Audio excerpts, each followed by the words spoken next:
ankapobeny zany efa niverina mianatra amin'ny ankapobeny ny mpianatra rehetra indrindra fa le ana l'examen de fin d'année moa zany le famaranana taona efa saika vita daholo. I Fianarantsoa zany zao no nandinika kely tamin'ny zoma satria nidina tany ny secrétaire général, nidina tany ny dirikady, nidina tany ny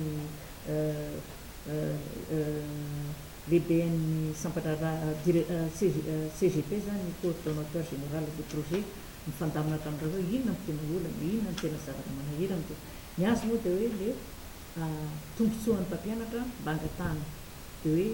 ahoana ny momba anay dia nanontany moa i Andriamatoa secrétaire général ahoana momba an'ireo mpampianatra ireo zany dia hoe zay azon'ny ministère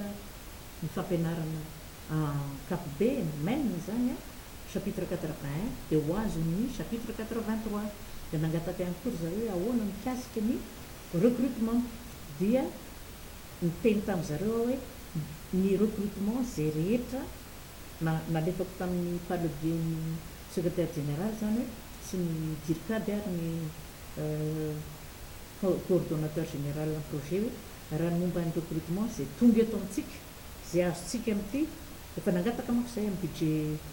LFI 2019 ity moa ny budget de programme moa ny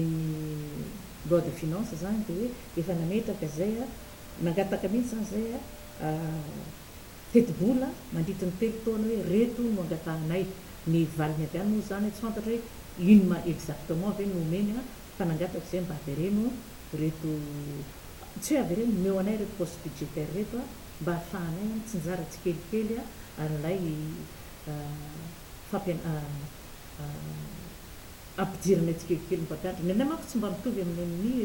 maître frame satria tsy manana maître frame fa na ECD na vacataire. Ny atao hoe vacataire zany dia le miasa hoe adiny firy isan-kerinandro dia aloha isan-kerinandro arakara ny 5,000 isaky ny adiny iray, 4,000 isaky ny adiny iray arakaraky ny diplôme an'ilay mpampianatra. Dia zay zany no angatahanany mba ahatonga an'zareo ho mpiasa-panjakana raikitra. Dia miankina amin'izay budget azo zay dia zaraina amin'ny direction régionale 70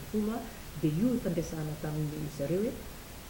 asaivo manao déclaration madame ministre ozy ahafahana fa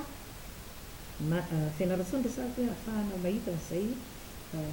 tetikasa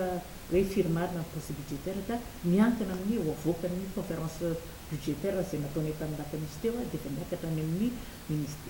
ny fampianarana ministre ny vola zany zay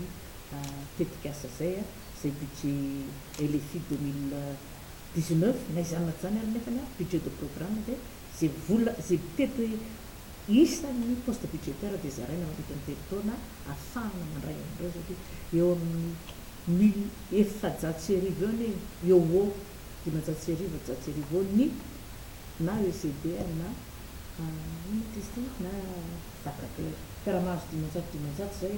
anatin'ny 3 taona dia tapitra daholo ireo vacataire sy ECD ireo voaray ho mpiasa-panjakana.